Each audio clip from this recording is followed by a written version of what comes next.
Então, meu querido irmão, se você está com Bíblia, por favor, abra a sua Bíblia em 1 João, capítulo 2, versículo 15.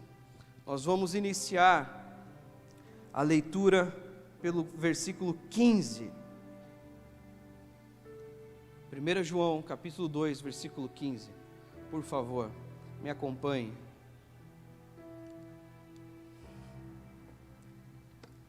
Vamos ler juntos, até o versículo 17. Não amem o mundo, e nem o que nele há. Se alguém ama o mundo, o amor do Pai não está nele. Pois tudo que há no mundo, a cobiça da carne, a cobiça dos olhos e a ostentação dos bens, não provém do Pai, mas do mundo. O mundo e a sua cobiça passam, mas aquele que faz a vontade de Deus permanece para sempre. Aleluia. Vamos orar? Senhor Jesus, como tua igreja, como teus filhos, como servos, nós nos rendemos ao Senhor. Eu oro, Pai, para que nessa noite, aqueles teus filhos que estão longe, possam retornar ao Senhor. Aqueles que ainda não te conhecem, que te conheçam. Aqueles que te servem, que sejam ministrados, direcionados, que a tua igreja seja encorajada, seja exortada, que possamos entrar no prumo, retomar a direção, meditar na tua palavra, termos alegria, termos prazer e escutar aquilo que o Senhor tem para nós. Que nós possamos, Senhor, te cultuar por meio da pregação, que toda essa pregação aponte para o Senhor, tanto aquele que ministra quanto aquele que escuta. Que todos nós possamos ter um coração reto e desejoso da tua presença. Nós nos rendemos a ti e oramos no nome de Jesus. Amém. Amém. Amém. Irmão, se você gosta de anotar, o título dessa pregação é Enfim, a hipocrisia. Esse é o título. Se você gosta do Instagram, você provavelmente já viu uma página dessa, tem lá Enfim, a hipocrisia, né? E tem um monte de coisa engraçada, outras nem tanto. Mas eu acredito que esse texto vai tratar um pouco da hipocrisia cristã, trazer à tona muitas coisas. E eu acredito que você tem sido ministrado ao longo desse tempo. Na semana passada você ouviu falar sobre amar os irmãos, o amor fraternal, certo? Aquele que não ama o irmão não ama a Deus, quem odeia o seu irmão não ama a Deus. Você na semana passada foi ministrado isso. E talvez porventura você pode achar que agora Deus quer que você ame todas as coisas. Pastor, tem que amar. O que o cristão faz? Ele ama. Meu irmão, você acha que cristão só ama? Cristão com toda certeza ama.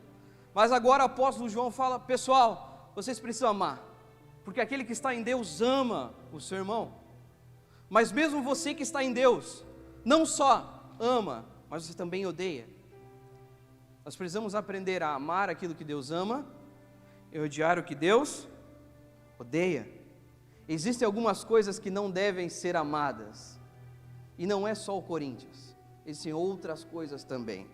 Deus odeia certas coisas, e algumas dessas coisas que nós, eu ouvi um glória a Deus, e existem algumas coisas que nós vamos descobrir, coisas que Deus ama e coisas que Deus odeia. Salmo 97 diz o seguinte, versículo 10, odeiem o mal vocês que amam ao Senhor, pois Ele protege a vida dos seus fiéis e os livra das mãos dos ímpios. Romanos 12, versículo 9 diz o seguinte, o amor deve ser sincero, odeiem o que é mal, apeguem-se ao que é bom. O cristão ama o que Deus ama e odeia o que Deus odeia. Você pode falar isso para o seu irmão, para frisar? O cristão ama o que Deus ama e odeia o que Deus odeia. E aquele que não se converteu, ele vive o oposto disso. Aquele que não conhece o Senhor ainda, ele vive o contrário dessa verdade, porque ele passa a amar aquilo que Deus odeia e odeia aquilo que Deus ama. Essa é a natureza pecaminosa, essa era a nossa antiga natureza. Nós vivíamos exatamente assim, como inimigos de Deus, certo? Você olha para a sua vida um pouco antes de você conhecer o Senhor, você percebe que era exatamente assim que nós vivíamos. E é por isso que nós então vamos meditar nesse texto que nós lemos do versículo 15 ao 17 e expor esse texto, o que esse texto traz à tona, o que o Senhor tem para nos ensinar nessa noite, amém? Então permaneça com a sua Bíblia aberta, não feche ela, nós vamos permanecer nesse texto até o final. O versículo 15, a qual nós lemos, ele começa dizendo o seguinte: não amem o mundo e nem o que nele há. Se alguém ama o mundo, o amor do Pai não está nele.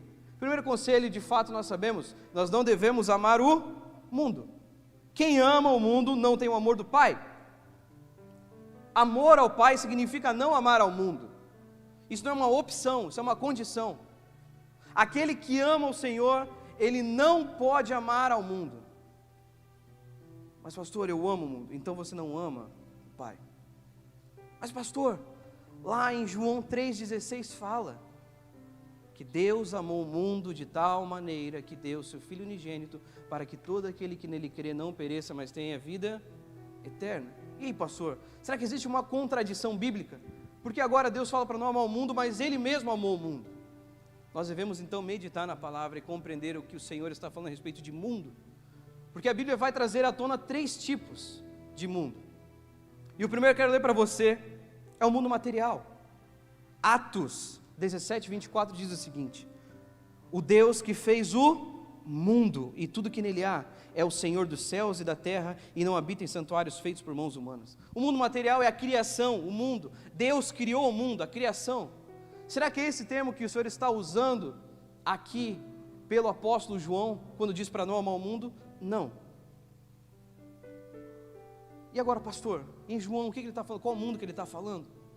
Em João 3,16, quando o Senhor trata sobre Deus amou o mundo, ele se refere aos homens, à humanidade. Deus amou o mundo para que todo aquele que nele crê, ele não está falando sobre árvore, sobre cachorro, sobre pessoas, aquele que crê. Logo ele está tratando da humanidade. Deus ama a sua criação, Deus ama a humanidade, Deus ama.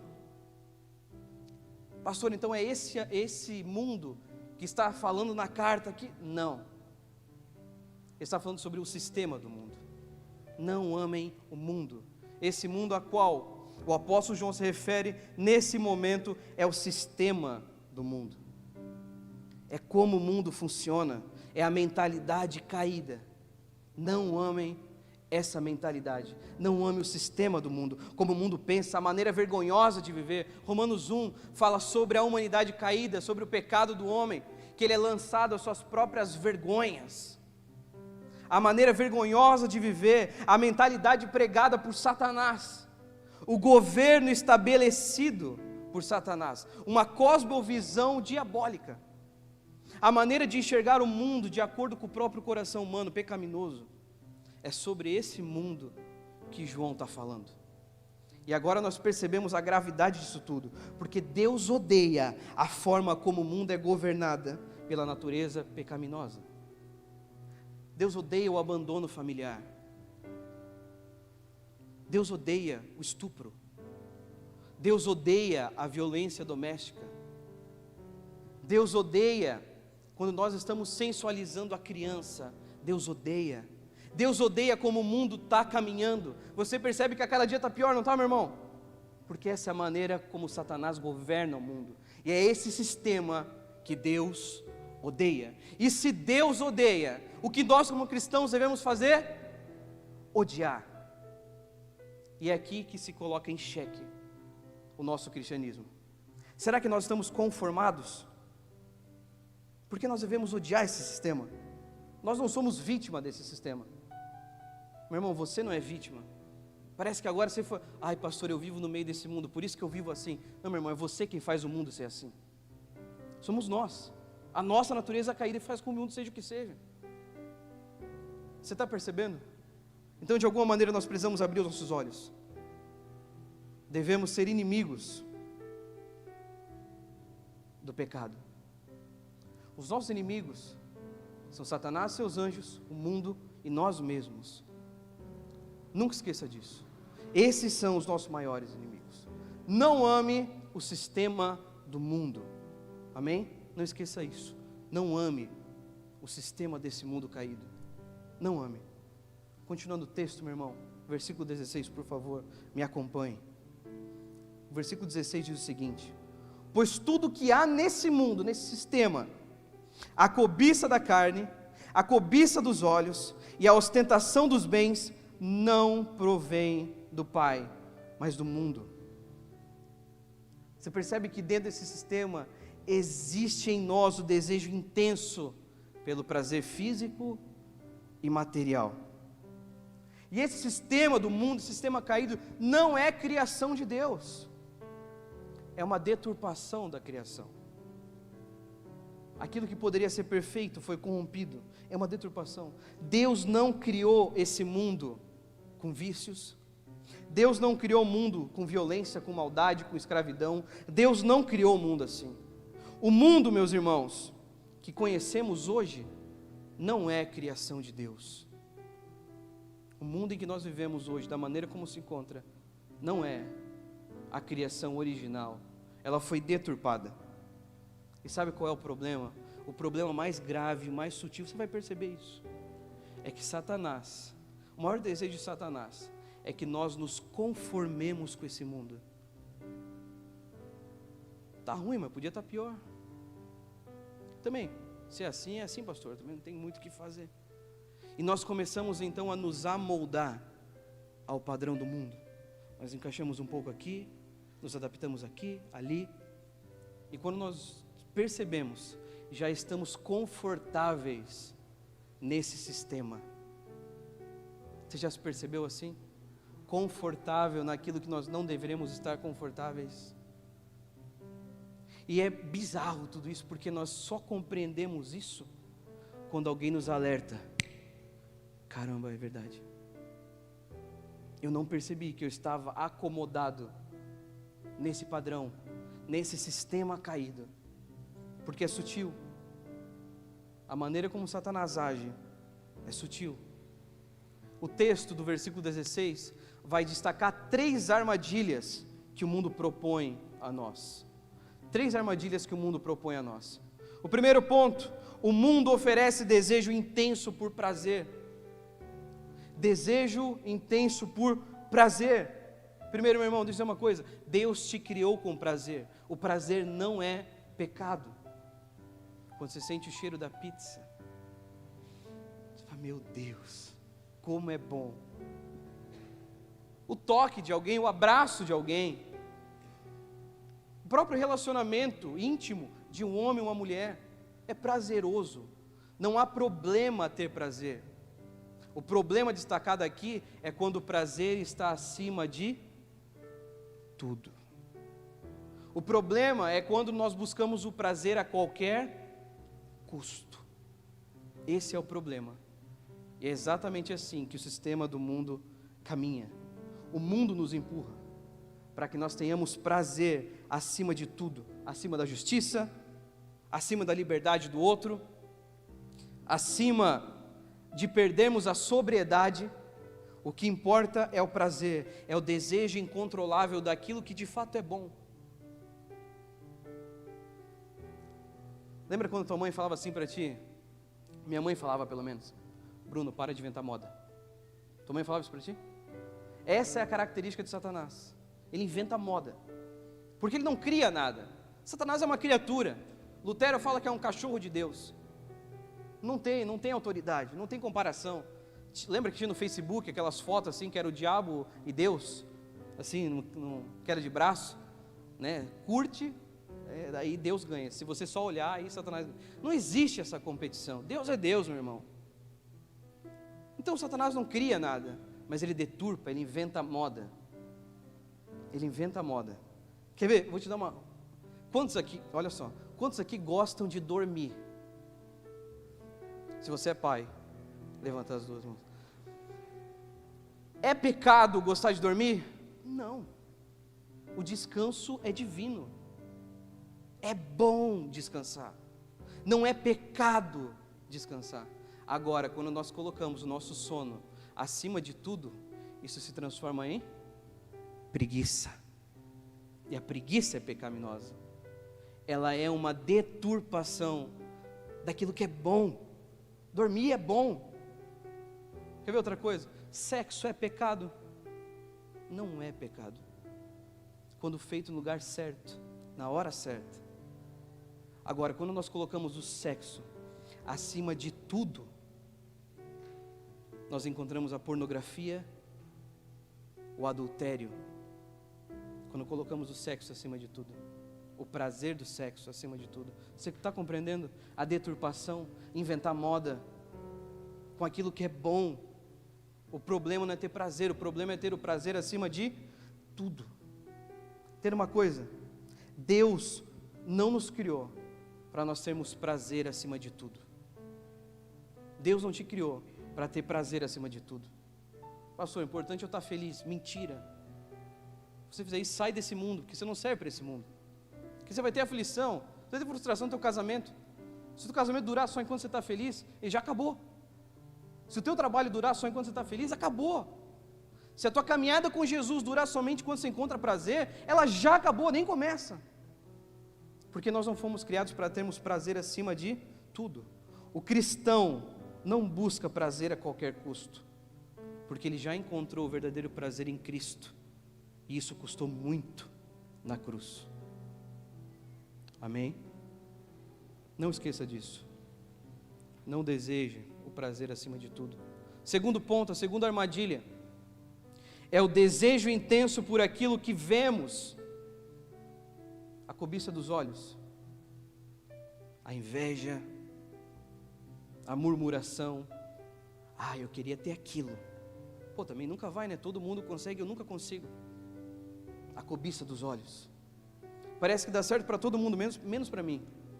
Eva viu o fruto e desejou. Ló viu uma campina verdejante e lá estava Sodoma e Gomorra. Davi viu Batseba, cometeu estupro e homicídio por conta disso. A mulher de Potifar cobiçou José. Os relatos bíblicos não deixam mentir. A cobiça dos olhos. Você é tentado com a cobiça dos olhos? Porque entenda uma coisa, o mundo nos pega pelos olhos. É ou não é, meus irmãos? Será que só eu sou pecador aqui? O mundo nos pega pelos olhos. Por isso, tome cuidado com o que você vê. Você está ao lado do teu marido, da tua esposa, fala para ele, tome cuidado com o que você vê. Tome cuidado com o que você vê. Tome cuidado com a pornografia. Tome cuidado com o que você vê. São padrões irreais, de gente que não tem prazer, e você tendo prazer em alguém que não tem prazer. Isso é uma loucura. Isso vai te matar, é óbvio. Tome cuidado com isso, porque isso vai acabar com o teu casamento. Tome cuidado com a vaidade. Tome cuidado com o Instagram, porque senão você só vai ser feliz quando tiver aquela roupa, ou quando viajar para aquele lugar que ela viajou, ou quando conseguir fazer o que ela fez, ou quando tiver os likes que ela tem. Cuidado, cuidado, cuidado, cuidado com o que você vê. A terceira armadilha que Satanás usa para nos fazer amar ao mundo se chama o orgulho da vida, a ostentação dos bens, a vontade de querer mostrar. Nós vivemos, escuta isso, você vai se identificar. Nós vivemos numa sociedade onde as coisas só têm valor se elas podem ser mostradas. Reflete um pouco, 5 segundos. As coisas só têm valor se podem ser mostradas. Uma surpresa de aniversário, ela só vai ser legal se alguém compartilhar um stories, gravar um stories, senão não valeu. Ninguém viu. Você está percebendo como essas coisas são sutis? Como isso começa a nos amarrar aos prazeres do mundo? É muito sutil. Aprenda a não amar ao mundo. Aprenda a fugir dos holofotes. Não queira ser visto a qualquer custo. Não queira ser a estrela, o protagonista. Não queira o holofote. Quantos de nós aqui já usamos da bebida, da droga, para que nós pudéssemos nos libertar da vergonha, para que fôssemos aceitos numa roda de amigos? Quantas vezes homens no trabalho já foram chamados de frouxo, porque não compartilharam daquilo que os outros estavam vendo? Quantas vezes? Mas para que a nossa reputação permaneça de pé, nós abrimos mãos de algum princípio, e nós passamos então a amar o mundo. Quantos estão entendendo o que eu estou falando até aqui? Amém. Por isso, meu irmão, não ame o mundo, porque o mundo vai te passar uma rasteira. O mundo, meu irmão, olha para mim, não está nem aí para você. O mundo não está nem aí para você. Cedo ou tarde você vai perceber. Se você ainda não percebeu, você vai perceber. Eu já percebi. Se você ainda não percebeu, você vai. Que ele vai te passar uma rasteira. E não vai ter ninguém para te levantar. O mundo não está nem aí para você. Nem aí. E por muitas vezes, nós não percebemos isso. Estamos cegos. Talvez você perceba, pastor, mas eu estou entendendo o que você está falando, pastor, porque eu estou vivendo mais ou menos assim. Algumas coisas que você falou, aí eu estou dentro desse jogo aí, pastor. Mas eu não sei como eu parei aqui. Eu estava tão bem, eu estava caminhando com Jesus, estava firme, de repente hoje eu me vejo totalmente afastado de Deus. Meu irmão, isso não aconteceu da noite para o dia. Isso foi um processo. Eu chamei isso de processo de mundanização. É um processo. Não foi da noite para o dia, foi aos poucos. Foi aos pouquinhos. O primeiro passo desse processo começa quando nós nos tornamos amigos do mundo. Amigos. Nós começamos a flertar com o mundo, a tolerar coisas que antes nós não iríamos tolerar. Por exemplo, todos os meus amigos, todos os meus ciclos de amizade, eles traem a esposa. E isso é um motivo que já me ajuda ao desejo que eu já tenho de fazer isso também. Todo mundo na minha família, pastor, enche a cara nas festas. Se eu ficar de fora, vão começar a me chamar de fanático, de crente chato. E a gente começa a abrir mão de alguns valores. Começa aos poucos a criar uma amizade com o mundo, achar legal algumas coisas. Todas as minhas amigas têm. Talvez eu vou ter que parcelar em 60 vezes, mas o que importa é ter. Porque todo mundo tem. Se eu não tiver, eu não posso estar na mesma roda de amigos. Essa pessoa não é tua amiga nunca. Mas nós não percebemos isso. Nós começamos a flertar, a construir uma amizade legal com o mundo. E de repente aquilo que parecia tão distante começa a estar próximo. Você já passou por isso? Já? Está passando por isso? Está abrindo os olhos agora, fala, pastor, como é que eu não percebi? Esse é o poder da palavra de Deus. Ela serve exatamente para isso. Mas não acaba aqui, nós nos tornamos apenas amigos. O problema é que nós agora nos contaminamos pelo mundo. Deixamos apenas de flertar e começamos a nos relacionar. Estamos contaminados. Fomos infectados por esse vírus do mundanismo. E agora ele faz parte de nós. O nosso caminhar, o nosso pensar já é o pensamento do mundo. Aquilo que antes era loucura para mim pensar, aquilo que eu repudiava, agora eu vivo. Já passou por isso? Quando você era crente, você estava firme, você fala, meu Deus, olha só esse pessoal aí fazendo isso aí. E agora você é esse cara. Como que isso aconteceu? Talvez você está passando por isso, meu irmão. Eu estou pregando para você no nome de Jesus, para que você se arrependa, para que você perceba o tamanho do estrago, não só na tua vida, mas de quem está perto de você. E o problema é que não acaba aqui. Somos amigos, contaminados e por fim condenados com o mundo. Porque esse é o destino do mundo. O destino final do mundo é ser condenado. E qual que é o seu destino diante disso tudo? É ser condenado junto com o mundo. Esse é o seu destino. Você precisa compreender isso. Aquilo que antes era algo grave para você, agora se tornou comum e banal. Faça reflexão nesse momento. Aquilo que antes era algo extremamente grave, hoje para você é normal? Aquilo que você mais repudiava, agora é sua prática de vida? Você é essa pessoa que se tornou amiga, está contaminada e por fim condenada. Quem quer ser amigo do mundo se torna inimigo de Deus. Não existe meio termo. Não existe meio termo. E talvez a pergunta para nós como igreja, nesse exato momento a quem você quer servir, meu irmão? A quem você quer servir? Do que adianta você continuar vivendo dessa maneira, fingindo para você e para os outros? A quem você quer servir? Decida nessa noite. Você quer continuar servindo a sua própria vontade? Se lance de uma vez. Se lance de uma vez e espere pela rasteira. Ou você decide nessa noite servir a Deus? O que você quer? Você precisa tomar uma decisão. Não tomar uma decisão já é uma decisão.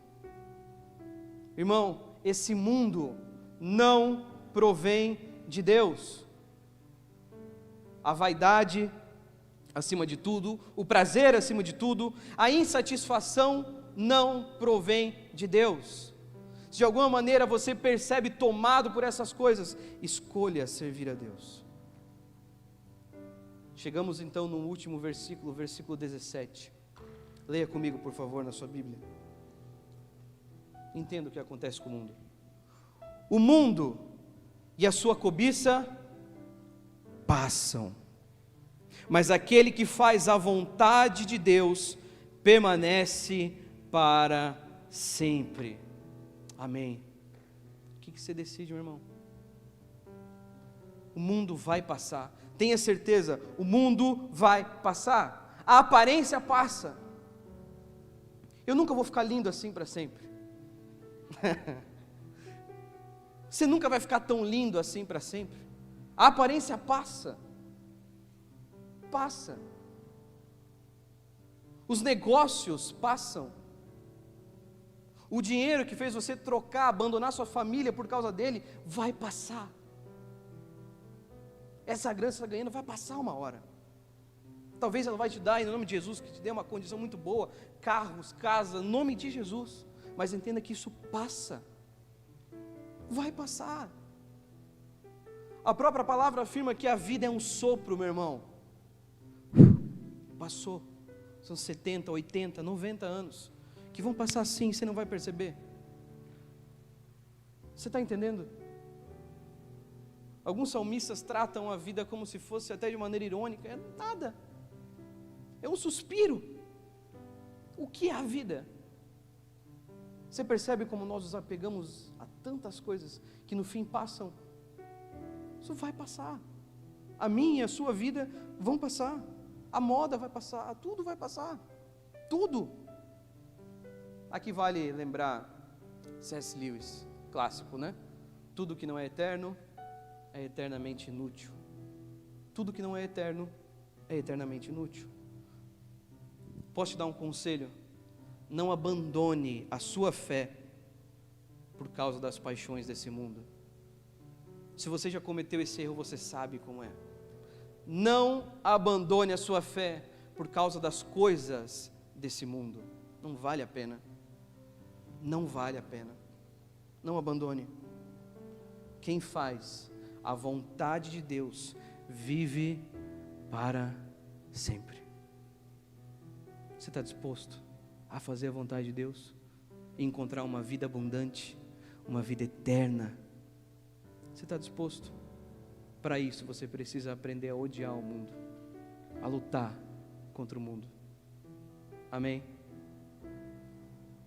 Um dia o sistema do mundo vai cair. Um dia o sol da justiça vai brilhar. Um dia o fogo vai consumir toda a palha. Um dia isso vai acontecer. A grande questão é aonde nós estamos. Se o que você tem vivido hoje faz com que você abandone a sua vida com Jesus, não abandone a Jesus, abandone o que está te fazendo abandonar Jesus. É sua namorada? Abandone a sua namorada no nome de Jesus. É o seu namorado? Abandone logo. É o teu marido? Conserta. Não dá para consertar? Persevera. É o teu trabalho? Te fazem pecar no teu trabalho? Sai. Se você não sabe que não tem como consertar, sai. Pastor, mas é o meu trabalho. O Senhor é Deus, Ele vai prover. Já abriu uma porta, abriu outra. Mas não vale a pena, nada vale a pena, se isso te rouba da vontade de Deus. Nada pode valer mais que a presença de Deus. Tudo aquilo que talvez você está dedicando a tua vida vai passar, meu irmão. Tudo, já parou para pensar nisso? Talvez você está dedicando a vida a tantas coisas que no fim você vai chegar no fim da vida e passou. E aí? Acabou. E de fato a nossa vida vai acabar. Tenha consciência disso. Na semana passada, eu fiquei quase uma semana fora de casa. Eu saí na sexta, voltei na quinta à noite. E quando eu vou viajar, eu sempre levo o que eu vou usar. E a minha mala é bem pequenininha, desse tamanho aqui. As pessoas falam que é porque eu sou pequeno, mas é porque é pouca coisa. E eu lembro que eu cheguei em alguns lugares, estava com o pastor Lipão, ele falou, é só isso aí, Bruno, você vai levar? Eu falei, é só isso aqui, é o que eu preciso. Eu falei, então tá bom, amém. E ele está com uma mala gigante. Depois de lá, nós fomos para outro lugar, a gente foi para o retiro de pastores. Foi muito engraçado. Porque a maioria dos pastores chegaram com uma mala grande, gigante, assim, de um monte de roupa. A gente ia passar 2 dias só. Eu falei, gente, vocês são doidos com uma mala desse tamanho para quê? A gente só vai ficar 2 dias aqui, não precisa nada disso. E eu lembro que no final, quando a gente estava indo embora do retiro, eles, meu Deus, eu não usei metade das roupas que eu trouxe. Isso começou a gerar alguns pensamentos na minha cabeça. Nós, como cristãos, nós somos peregrinos nessa vida. Nós somos peregrinos nesse mundo. A nossa residência não é aqui, é no céu. A nossa cidadania é do céu. O céu, eu sou um cidadão celestial. A minha casa é lá. Eu estou aqui só de passagem. Você está percebendo? E um peregrino não carrega muita bagagem. Não carrega. Ele carrega só o que precisa. Você percebe? Porque a viagem é longa até lá. E você talvez está carregando uma mochila nas costas, mais 2 malas gigantes, e está tentando ir buscar Deus assim. Não dá. O primeiro convite do Senhor para você é, primeiro tira essa mochila das costas, tira essas malas aí, eu tenho outra aqui para você. É isso que você precisa, está aqui. Nós estamos apegados ao mundo. Você está conseguindo se enxergar nessa história? Esse é um convite do Senhor para que nós possamos aprender a ser crentes. Em 7 anos de ministério aqui em Itajaí, uma das coisas que eu mais vi foram pessoas abandonando a caminhada com o Senhor por conta dos próprios sonhos. Eu já vi muitas vezes, muitas que não cabem nas mãos. E eu sei que isso vai acontecer ainda muito mais, mas não precisa acontecer com você. Não precisa. Abra os seus olhos. Não ame o mundo. Você precisa tomar uma decisão. Primeiro, deixe de ser tolo, mas tome uma decisão. Ou você vive a vida para as coisas daqui e perde tudo lá, ou você vive a vida para as coisas de Deus e perde tudo aqui. Os dois não dá. Não tem como ganhar aqui e ganhar com Ele. Não tem como. Aquele que quiser me seguir, negue-se a si mesmo, tome a sua cruz e siga-me. É isso. Esse é o convite à fé cristã. Tudo que vá além disso não vem de Deus. Você está percebendo? O Senhor deseja nos despertar. Algo que o Senhor ministrou nessa manhã é que a eternidade irá ao mesmo tempo abrir os olhos e calar as bocas.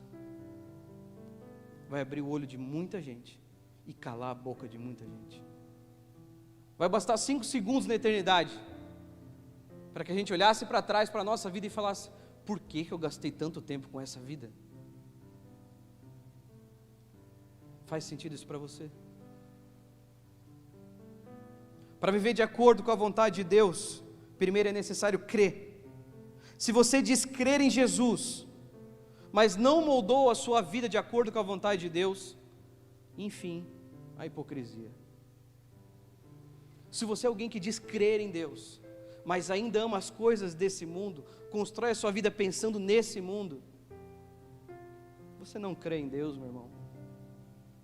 É isso que o apóstolo João está nos falando. Aquele que crê não ama o mundo. Faz 7 anos que eu moro em Itajaí. Faz 7 anos, eu nem vi passar esse tempo. Meu filho mais velho, Daniel, tem 4 anos. Já está tomando banho sozinho, se lavando sozinho, se julgando sozinho, bota roupa sozinho agora. Já está se virando. E eu falo, meu Deus do céu, eu nem vi esse menino crescer. A vida é um sopro. Não se apegue a um sopro. Pastor, então como vencer o mundo? Até aqui eu já estou convencido de que de fato eu desandei um pouco, que eu me perdi. Mas como é que eu vou vencer o mundo então? Vamos lá. Tenho 2 textos para você. O próprio versículo 17 confirma para nós. Mas aquele que faz a vontade de Deus permanece para aquele que faz a vontade de Deus. Meu irmão, se você deseja amar o Senhor, faça a vontade dEle. Era isso que o nosso Cristo, nosso Jesus fala. A minha comida é fazer a vontade daquele que me enviou e concluir a sua obra. Era a vontade de Deus acima de qualquer coisa. Pai, se possível, faça de mim esse cálice, mas contudo seja feita a tua vontade, não a minha. Jesus nos ensinou. Viva com Jesus e permaneça sobre a vontade de Deus. João 16, o próprio apóstolo João, no capítulo 16, versículo 33, diz o seguinte: eu disse essas coisas para que em mim vocês tenham paz. Nesse mundo vocês terão aflições, contudo tenham ânimo, pois eu venci o mundo. Jesus venceu esse sistema caído. Jesus venceu. Nós cristãos vivemos sobre a vitória de Cristo. Você não tem força para lutar contra Satanás, mas Jesus já lutou e venceu. Essa é a nossa esperança, de que Ele já fez o que tinha que ser feito, e nós agora estamos nele. Nós vivemos de acordo com a sua vontade, nós vivemos de acordo com a vitória que Cristo já conquistou na cruz. Você está percebendo? O caminho está aberto para mim e para você. Meu irmão, simplesmente creia e obedeça. Participe da vitória de Cristo. Viva sobre a vontade de Deus. Charles Spurgeon traz uma frase clássica: quanto mais do céu existir em nossas vidas, menos cobiçaremos este mundo.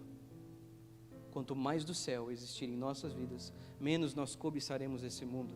Você tem cobiçado esse mundo? Sabe o que você precisa?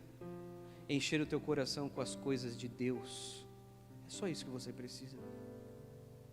É só isso. Seja cheio de Deus. Eu oro para que nessa noite você seja cheio de Deus. Você se torne apaixonado por Jesus. Aquilo que antes era uma paixão do mundo se torna uma paixão em Jesus. Eu oro para que isso aconteça. Eu creio que esse é o desejo de Deus para você também. Que você seja cheio dEle, para que você não se perca nesse mundo. Você pode ficar de pé no seu lugar, por favor? Meus irmãos, essa noite é uma noite de arrependimento. Tanto para você que não conhecia o Senhor, mas que se reconheceu numa vida de pecado, quanto para você que já caminhava com o Senhor, mas se perdeu na caminhada. Você que precisa arrumar a rota. Você que de alguma maneira se afastou de Deus. Você que percebe que o seu coração está longe de Deus, que está amando outras coisas. Você sabe, meu irmão, o Espírito ministra você. É exatamente isso que pulsa no teu coração. É exatamente isso. Enquanto eu pregava para mim, enquanto eu escrevia essa pregação, o Senhor me despertou muitas e muitas coisas. O quanto as coisas eu mesmo era apegado e amava muitas coisas desse mundo. O quanto eu preciso me entregar ao Senhor, me lançar ao Senhor. É um convite à igreja. Se arrependa. Se arrependa. E colhe os frutos do arrependimento. Deus concede graça aos humildes. Nunca esqueça disso. O Senhor deseja derramar graça sobre você. Tenha certeza. A palavra deixa muito claro que onde abundou o pecado, superabundou a graça de Deus. Não tenha medo de se lançar diante de Deus, de confessar os seus pecados. Nós já aprendemos essa lição. Mas talvez é tempo de você crescer e se tornar alguém mais maduro na fé. Pare de amar essas coisas. Cresce. E que juntos nós possamos desfrutar disso. Deixe que Deus cuide das suas coisas. Deus sempre dá o seu melhor para aqueles que deixam a escolha com Ele. Amém? Deus sempre dá o seu melhor para aqueles que deixam a escolha com Ele. Meu irmão, deixa Deus escolher, porque Ele tem o melhor para você. Tenha certeza disso. Tenha certeza disso. Eu nunca vi alguém reclamar por obedecer a Deus. Eu nunca vi alguém não ser abençoado por obedecer a Deus. Não estou falando sobre bênção material, sobre vida com Deus. Obedecer a Deus é a própria bênção. Meus irmãos, deixa a tua vida nas mãos de Deus. Amém.